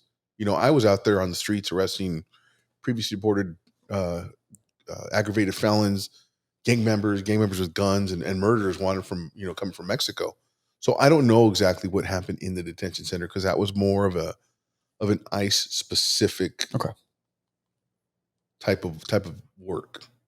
Got it. So since so many people you said left or retired during the previous administration, how are the numbers now with the current administration? Are there lack of border patrol officers, or is there surplus? They're trying to increase all of DHS, and in fact, there was a recent memorandum that came out called the Return to Mission.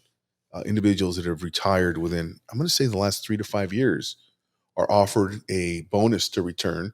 You can continue to collect your pension, and you will also be reinstated to what your salary was before to bring that experience and training. Because I was 50 when I retired. I got a lot of work left, right? I could have kept doing the job. I chose to retire. And a lot of individuals did the same, and we're still working. We're still doing whatever we want to do. Some guys do, some guys don't work, but I'm still working, and I know a lot of individuals that have put in to Return to Mission because they loved it, and they're going back to work under an administration that is going to cover you the entire time, that you will have the support of leadership. That's significant. We've all worked in places where you don't have support of leadership, and it's not a good place to work. Have you considered going back or no? I'm really happy doing what I'm doing, but I have considered it because I do miss it. I miss the brotherhood. I miss the adrenaline rush. And I really miss getting some of these really bad guys, these murders that we got. I remember we did a warrant in Southeast San Diego. This guy was lived in a fourplex, very rundown area, and he was selling narcotics, and he was selling weapons to the local gang members that were involved in a lot of homicides. In fact, as part of this, my team was awarded the California Narcotics Officers Team of the Year Award for participation in this operation, along with San Diego PD and other entities. This guy was a real bad guy, and I remember we're watching him, do his drug deals all night. We hit him in the morning right before he goes to sleep, and his wife and children were looking at him like, I can't believe this is happening to you again. Like, you would expect sadness and tears, and they were so happy he was gone because he was just such a bad guy. And now I drive behind Lincoln High School in Southeast, where Marcus Allen went to school, right? Mm-hmm.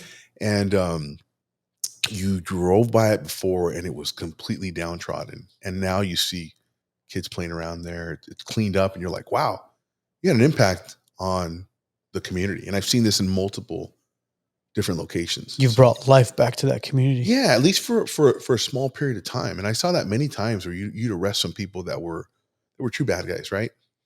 And the family was not unhappy on multiple occasions. You guys would always hit them up at nights, huh? No, daytime, nighttime, really, weekends. We worked all hours of the day. It was kind of like just pinpointing where he is at what time. Yeah, because we're finding out a routine or what? We're doing targeted enforcement. We're trying to find proof of life. We're trying to bed this person down at a specific location because most of the guys we went after, we'd have to go get warrants for them, right? This is how we would operate. Not that it was a necessity, but since we were doing the felonies, we wanted to get the warrant, to get the search warrant and everything like that.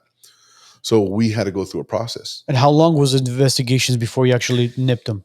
And it depended. Sometimes it was 48 hours. Sometimes it would be 3-4 weeks. It depends on individuals. We had some that we called ghosts that we were looking for years, right? We would try everything, and sometimes we never found them. What's the most high-profile guy that you guys have arrested? Oh, gosh. Well, besides the 15 murders? Yes. We arrested one cartel member, and I'm not going to bring up these guys' names, but he was living in a pretty affluent area in the United States near San Diego, California. And the DEA had told us that he had, they had heard in the wire that there was a hit on his life, that they were going to kill him. Somebody knew where he was. And they asked us to find him. So we find out where he is, and he's living in Chula Vista. We're like, oh man, we got to find this guy. And we have to find him to warn him that he's going to be murdered, right? That there's somebody trying to kill him. Well, we finally find him. We're tracking him. We put a tracker on his vehicle. And he was here on a visa, on what's called a B1, B2. He'd overstayed his visa. Finally arrest him, and we tell him, hey, this is what's going on. Like, so-and-so's going to kill you. They found out where you're at.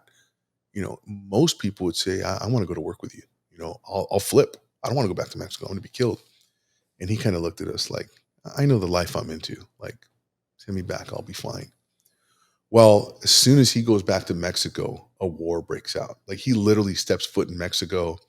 He's at his cousin's. I think it was his cousin or his brother. The close family relative, like a Marisco taco truck. Boom. They come to kill him because he looks just like his cousin. They kill his cousin. Of course, he responds, kills another member of the Sinaloa Cartel. This was during about 2008 when the Sinaloa Cartel was taking over Tijuana from what was the legacy Arellano Feliz Cartel. And for about 6 to 8 weeks, a bloodbath broke out. And this person was living in San Diego on a visa. He'd overstayed it, but he was living legally on a visa until we found him. And he was a real bad guy. He's still out there, still doing his thing, But a literal war broke out where many people were murdered in Tijuana after that. But you got to think about it. If we had left him in play and nobody had looked for him, and this guy now comes to kill him in the United States, now we're putting U.S. citizens, we're putting ourselves in danger in neighborhoods where our friends and families live. And this guy was a real bad guy. He's one of many. I mean, we can go countless stories of. Do you think he's coming back and forth in the States and back to Mexico? I don't think so anymore. He wasn't on the radar of anybody at the time, and then we finally got him on the radar. I think he knows he's been targeted. So the Mexican police didn't arrest him. You didn't hand him to the Mexicans. No. We turned him over. In? Yeah, we turned him over. Really? We turned him over. That's a whole other story. Talking about corruption and people paying their way out. He was one of the guys that we turned over. And when we finally reached back out, they're like, well, we didn't have anything on him. We kind of had to let him go. And he dug himself out somehow. Somehow or other. Snuck out right away. Long story. But there was another guy living also in San Diego, California, that we ended up arresting. He was a known kidnapper. And when we arrested him, he was found with, I believe it was a 45, and he had 2 tranquilizer guns. Tranquilizer guns? Tranquilizer guns. I have the photographs of them. And when we did the research on the tranquilizer guns, we found that the entity that had purchased the other 2 similar tranquilizer guns was the San Diego Zoo.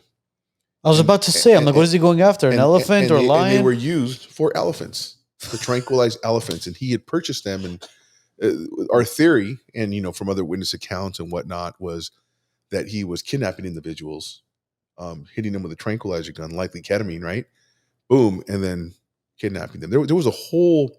I didn't work this case, but there was a group. They were called the Palillos. Palillos are little toothpicks. 2003 to 2005.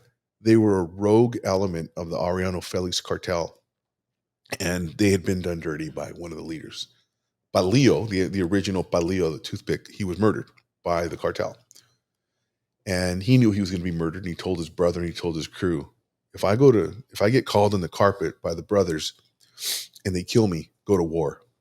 While the brothers and his crew fled to the United States illegally, and they went to war. They were kidnapping all the money launderers. They were kidnapping individuals this is the cartel operating on U.S. soil. 6 to 8 people they kidnapped. And it was, trust me, this was not a kidnapping for ransom. This was a kidnapping for murder. And they were turning them into pozole, turning them into piles of goop in the United States. All right. They used a honeypot. They used an attractive female that would lure them back to some of these new homes. They would taser him, and they would do what they needed to do. And I ran something called the Criminal Alien Squad. I ended up taking it over from another group of guys. But that crew, a good friend of mine, he was leading the investigation on some of them, and they arrested 2 of those guys prior to them being known as the Palillos. They were part of a immigration hit they did. So there's a lot of bad. I mean, we could sit here all day and just talk about bad guy after bad guy after bad guy. Pedophiles, child molesters, murders. And a lot of these people are on nobody's radar. Was your life or any of your fellow brothers that work with you, any of them ever threatened throughout the years? I was told I had a green light by an FBI agent at one point. I was working a female source, and without getting into I don't know how much time we have. This is a long story, but we end up finding out that she sleeps with multiple cartel members on both sides of the fence. Very attractive woman. And she had become a source. And one night I take an agent with me. This is a corruption case, right? I end up taking an agent that was on my team to meet with her because the FBI agent that I co-cased with her wasn't available. And she goes, hey, I need to talk to you, Alex, blah, blah, blah. So we show up. She's an attractive woman. And like guys would do, he would comment that she's attractive and we would laugh about it. And we drive back to work and we're professional, right? And the whole time he's like, would you think she would date somebody like me? And I'm like, what are you talking about? Like, she's not only a source, she's a woman of ill repute. Like, there's policy violation. No. Just drop this. I kind of chewed him out a little bit. Next day in the office, same exact thing. Now, this agent had other issues that arose with him, right? Where he was finally removed from this unit. Fast forward a couple of months, maybe a month or so, a friend of mine from NCIS calls me and he goes, hey, are you friends with so-and-so on Facebook? And I'm like, no, I'm not really on social media. So I look him up and his cover photo is him with the source. So of course I need to report it to the office, Inspector General. I got to call it OPR. I end up getting interviewed because he makes counter allegations that I never trained him, that I told him it was okay and things of that nature. So that's kind of how I started getting into that internal affairs side, because I had so many multiple run-ins with individuals that I knew that were involved in corruption, smuggling on the border. Fast forward a few more months. This is the last time I saw this agent. One of the border patrol stations would have this, like a Halloween haunted barn for the local community and agents. And I see him there and he's walking right past me and he doesn't even acknowledge me. When he looks at me, there's a look of shame that I recognize. I didn't realize what it was. He kind of looks at me and I see this look of shame on his face. I'm like, don't even acknowledge him. And within a day or two of that, the agents at the station are calling me. What happened? Why did they arrest him? They arrested him on duty. He was smuggling cocaine on duty in full green. And it was a result of, his relationship with this source of information. Wow. Yeah. So bad guys, corruption, and that ended up leading to the FBI telling me that I had a green light. Now, within less than 24 hours, they determined that the green light wasn't on me. It was another individual with light-colored eyes, right? But that had been involved with this female source, and it was him. So, and he ended up getting 7 or 8 years. I think he's out already. But the green light, they never. Not on me. Yeah. No, on that other fellow, they never. I think it was just a source that had, crossed his wires on information. Did have another guy that I went after for 922 with another partner. I'm sorry, he was a prior deport, aggravated felon, narcotics dealer, and he was known to carry firearms. So we go to arrest him, and as we pull up behind him, he backs up and he rams our car. Boom! And we end up in a face-off where he's, I don't know, from here, maybe double this wall length, 40, 50 feet.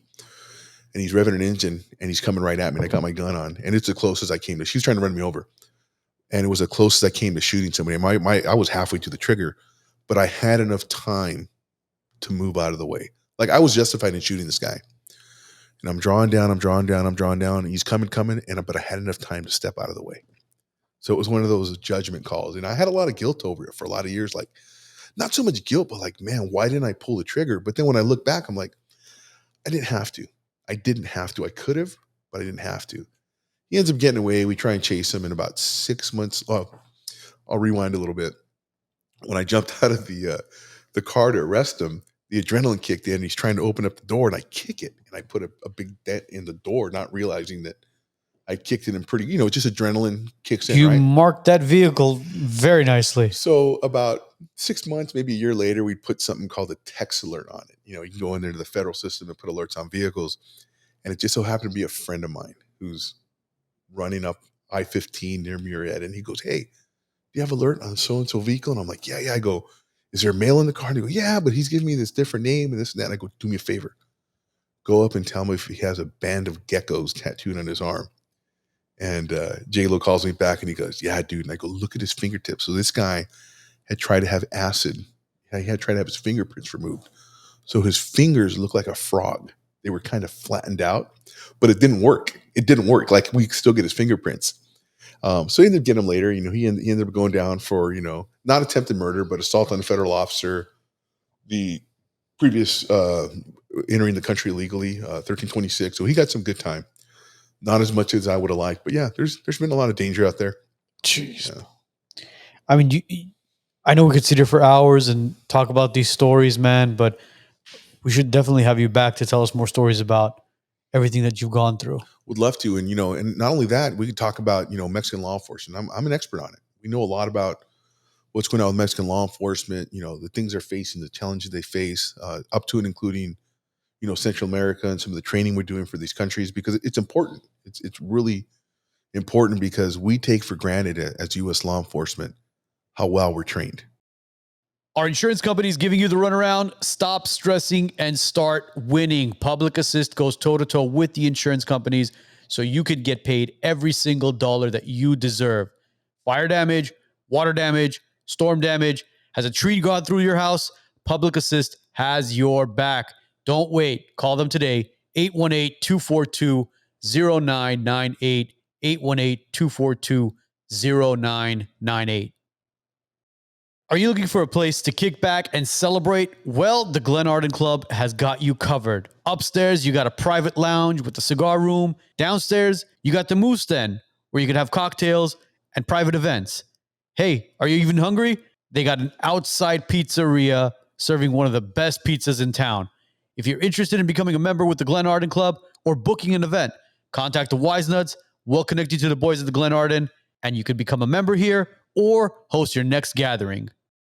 Well, Alex, we want to thank you for taking time to sit down with us, bro. We really, really want to have you back to touch base on Mexican law enforcement and just international law enforcement in general, to compare what's going on in the United States and outside the United States. Because, what we see right now here is much, much different than it is over the border. And some of the people in the United States take it for granted, but listen, you do not want to go to jail in a foreign country. You do not. I've been to the prisons. They are not pleasant. Yeah. We're definitely going to have you back. I mean, speaking of Mexican, though, the one thing I do want to end with is the first time we ran into you, we were like, there's no way Alex is Mexican. We thought he's like Persian, Lebanese. We thought he was Lebanese or Middle Eastern. And he goes, no, man, I'm Mexican. But you did do a 23andMe, right? I did not. My family's from Mexico. My brother, who's a firefighter, he did his 23andMe. Yes. And of course, I can't remember the exact percentages because it was a year, whatever it was ago. But the vast majority of it was Iberian Peninsula, which makes sense, right? South of Spain and whatnot, Portugal. And a large percentage was North African, which again makes sense, right? Egyptian, Moroccan, the Moors entering Spain, and through time, to Mexico and whatnot into Mexico, and here I am. Interesting, fascinating. It is. You're basically, I mean, you're a Mexican, but your history is a mutt. My history is a mutt. Well, I am an American citizen. I'm a U.S. Yes. You cut me open, I bleed red, white, and blue. There you go, baby. But I'm very proud of my Mexican heritage. I really am. I have a lot of connections. I do a lot of work down there, and I love going to Mexico. I love working with Mexican law enforcement. How's your Spanish? No, lo hablo bien, perfectamente. Huh. Yeah, I'm fluent Spanish speaker. Sí. What did you expect? Sí. I'm just asking, bro. Just wanted to double check. You know what? I give myself. He's not a gringo, bro. I'm not saying he's a gringo. I'm just saying, like, his English is so amazing. You're like, hey, maybe he doesn't speak any Spanish. I don't know. I give myself like a B+, a low A. You see that? I eat up some words, but to my American friends, I'm the most Mexican person they know. But to my Mexican friends, I'm like a half breed. They call us pochos. Pocho's a half breed. So to the Mexicans, I'm like, oh, this guy's a half breed. Yeah, they call us in Armenia. They call us Cheerios. Okay, so I'm a Cheerio. I'm a Cheerio, is what I am, right? So I kind of I can straddle both sides. Yeah, there you go. But Alex, dude, it was a pleasure sitting down with you. Great seeing you again. Same here. Thank you, guys. We want to give a shout out to Marlon as well, the IA guy. Yes. For connecting us with you. Thank you, Marlon. Yes. And you got some people that you want to connect us to as well. We'll sit down off air. We'll talk about that as well. Absolutely. Make some nice contacts, some nice networking. Everybody else, again, if you haven't liked, if you haven't subscribed yet, please do that. It helps the algorithm, helps us tremendously. Wisenutspodcast.com. Our merchandise is available. Pick that up. Helps us bring amazing guests as well. Also, today's episode will be up and running on Spotify, Apple Podcast, all major platforms. Mañana. See. Wow. Have a great week. Have a great weekend. And we'll see you guys all next week. Thanks, guys.